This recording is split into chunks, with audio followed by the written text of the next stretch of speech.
Tottenham are in for yet another Swedish wonderkid as Johan Lang continues his quest to make Spurs the new Borussia Dortmund in terms of hoovering up the best young European talent. Meanwhile, Decky Kulusevski explains what he said to motivate his teammates at halftime of the Villa game, and James Maddison discusses how he hopes his incredible free kick will be the first of many. All this and more on today's episode of the Spurred On podcast. Guys, thank you so much for tuning in. Please do press the like button. I want to get this seen by as many Spurs fans as possible. And do subscribe if you're not already a subscriber for daily Tottenham Hotspur content. But let's get straight into it. And as I mentioned in the intro there, Spurs, amongst many clubs that have interest in Eintracht Frankfurt starlet Hugo Larsson. He's 20 years old, Swedish international, 6 caps at only 20, and yet another example of some of the emerging talent coming out of Scandinavia, and that is something that, maybe not surprisingly, Johan Lange is keeping a very close eye on. Of course, we already have Decky Kulusevski, we have Lucas Bergvall, incredibly exciting young talents, both of them. Kulusevski still only 24 years old himself, but now we're looking to go younger. Larsson has a 28 million euro value on transfer market. Also, he's a central midfielder or can also play a central defensive midfield. He only moved to Eintracht Frankfurt back last summer from Malmo for 9 million euros and has started incredibly well. They've played 9 Bundesliga games so far and has scored twice. So let me tell you what I like the look of him for, having had a few looks at him. He's a very composed finisher from central midfield when he gets the chances. Loves to take the ball on the half turn. And for those of you who've been watching my videos for a long time, you'll know how key I think that is to excite Ange Postecoglou. So Johan Lange, Scott Munn, who's going to be involved in the financial side a bit more, and of course big Ange Postecoglou, they all have to agree on these kind of players that they're going to suit the Ange system. And taking the ball on the half turn is such a huge part of that. And Larsson is, from everything I've seen, in terms of receiving the ball from his centre-backs when he's playing in central midfield or from his wide full-backs, he's always got his body on the half turn. Excellent body position.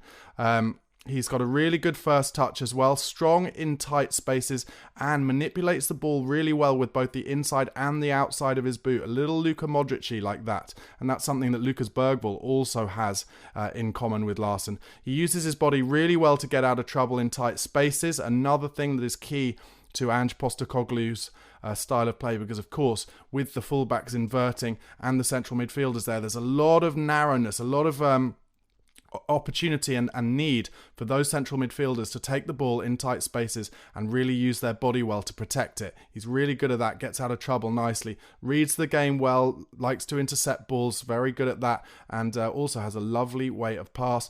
Can cross it when he's out in wide areas, and most importantly, I'd say probably actually, literally most importantly, in terms of an Ange Postecoglou player, not afraid to do the dirty work, by which I mean gets up and down the pitch, not afraid to get his body on the line, get back in and protect his defenders. I can see exactly why Johan Lange and Ange like him, and I'm really hopeful that this is another of those signings that Tottenham are looking to make quite early to try and get in ahead of some of the other clubs who are interested, of which, according to reports, some of the biggest clubs in Europe are sniffing around.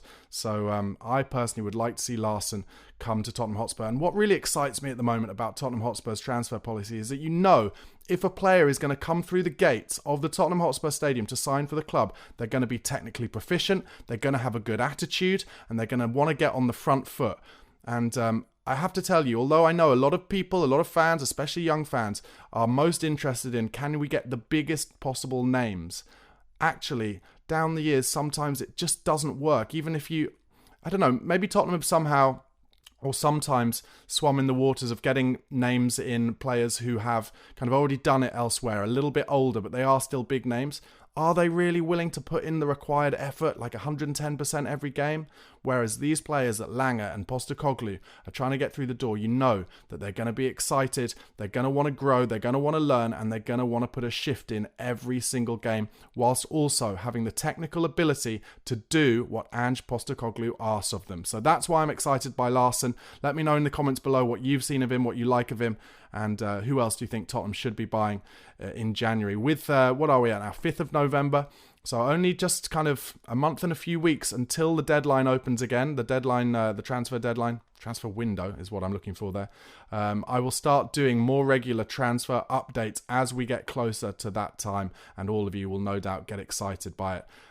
I'd be very surprised if a lot of clubs go big this January because, of course, the fear of falling foul of profit and sustainability rules. But I think Tottenham will have some money to spend if needed.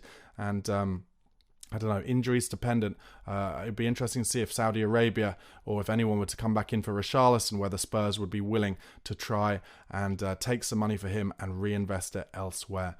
Onwards, Deki Kulusevski, some quotes have come out from him as to what he said to his teammates at halftime. He said, "At halftime, I said to the lads, if we score one, we'll score four." And exactly that happened. As soon as we scored one with a lovely cross from Sonny and a good finish from Brennan, I knew we were going to win. Well, it's not the first time, is it? Quite often, especially at the Tottenham Hotspur Stadium, if we get back into a game, if we get the first one, we do go on to score 3 or 4. It happened against West Ham just a few weeks ago.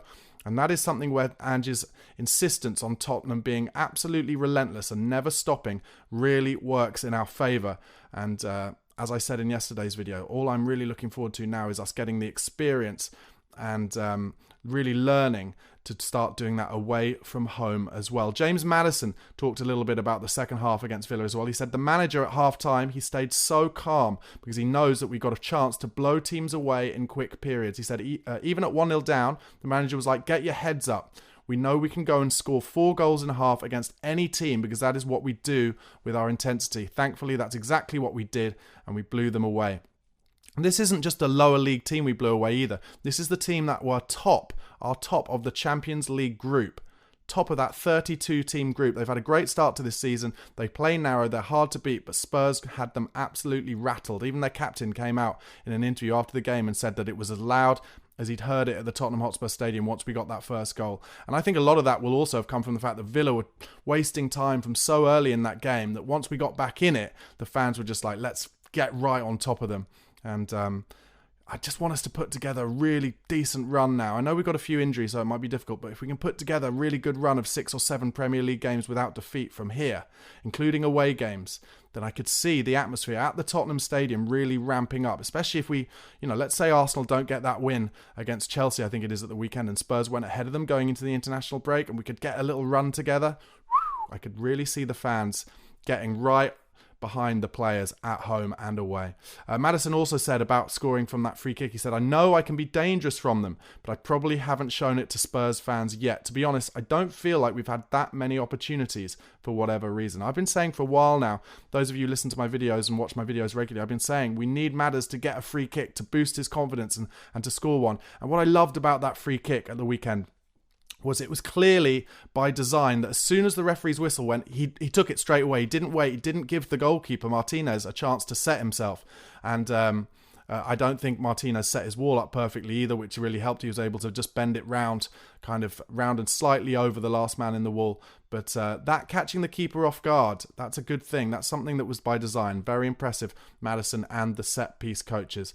I'm sure you heard yesterday, and it's been rumoured for a while, Spurs apparently are definitely going to trigger Son Heung-min's 1-year option on his contract to keep him at the club for another year beyond this current season. Also, the South Korean head coach Hong Myung-bo has said about Son Heung-min and the upcoming international break. He says, I obviously understand he wants to play for the national team, but first and foremost, we have to protect his health. Well, what I'd love that to mean is, please don't pick him. Let him stay at home. Let him get a rest. He's had a couple of injuries in the last 6 or 8 weeks. Let him just rest and get back to full fitness, and then Spurs and South Korea can benefit in the medium to long term. Pedro Porro, beautiful man, has revealed he'll be donating a share of his wages to help the people affected by the flooding in Valencia. Terrible story that, and just shows really how the West are completely not paying any attention to the environment. When you see that happening in such a kind of beautiful, incredible city that, it's a tourist trap, that city, isn't it? And just, I don't know if you've seen it, but thousands of cars and mudslides and stuff. Just an absolute nightmare. Meanwhile, I don't know if any of you saw Dimitar Berbatov. He was on Monday Night Football last night, waxing lyrical about Spurs and Ange Postecoglou and how it really suits what he thinks football is all about, which is entertainment and scoring goals. He said this about Postecoglou. He said, this is how it used to be and how it should be, entertaining the fans. He said, let's hope that Spurs' play will soon lead to more points on the board and who knows, maybe a trophy too. I've talked before about Berbatov, just an absolutely sublime footballer. And of course, slightly tainted by in the end how he went about trying to get his move to Manchester United. He kind of downed tools and basically refused to play. But in the end, we got £30 million for him and he still speaks well about Spurs. I don't think I've ever seen a Tottenham player with as good a touch as Dimitar Berbatov. And finally, Joe Hart came out and did an interview and he talked about what it was like playing for Ange Postecoglou. I thought it's worth giving you these quotes because it really shows the insight from a professional player and what it's like playing for Postecoglou. And bear in mind, Joe Hart has played for some of the biggest managers in the world. Pep Guardiola, Fabio Capello, to name but two. Brendan Rodgers as well, but not sure you'd call him one of the biggest and best managers in the world. But he's had a good career. Nearly won the league with Liverpool, didn't he, Brendan Rodgers? But he said this, Joe Hart, about Ange Postecoglou. Ange Postecoglou blew my mind because he really opened me up. I always thought playing out from the back, does that mean I have to do Cruyff turns or pick passes? He helped me to see that no, it doesn't. It means I need to stand on the ball and make sure my centre halves are on either side of me and that my six is showing. I'm not playing out for the sake of it. I'm playing out to score. If that full press comes and all I see is opposition players next to mine, I'm given that clarity in my mind that there's a little dink into the striker's chest. All these things came together and it became a totally different game and a totally different thought process. I feel truly blessed because I would honestly feel out of my depth sat here 3 years ago trying to have a conversation about playing out from the back had I not played for Ange Postecoglou. I love that, and you have to say, you know, the way that Nuno treated Joe Hart when he was at Spurs and said, look, you're not going to be good enough for me and you're not able to play the ball on the floor, you wouldn't have thought that Joe Hart would be able to play for an Ange Postecoglou side, but clearly not only was he able to, he won a couple of league titles and cups there, but also he just waxes lyrical about him. And in terms of Fraser Forster and Guillermo Vicario, neither of whom are kind of renowned for their distribution and their ability on the ball, it shows the confidence that manager, Postecoglou, gives to those goalkeepers. And long may that continue. Anyway, guys, thanks so much for watching and for listening. Please do like this video. Subscribe to this, the Spurred On podcast. If you're not already subscribed or following on the audio platforms, go to Spotify or Apple Podcasts. Give me a follow or subscribe. And also, if you could give a rating, a 5-star rating, ideally, that would really help too. Have a great rest of your day. Come on, you Spurs.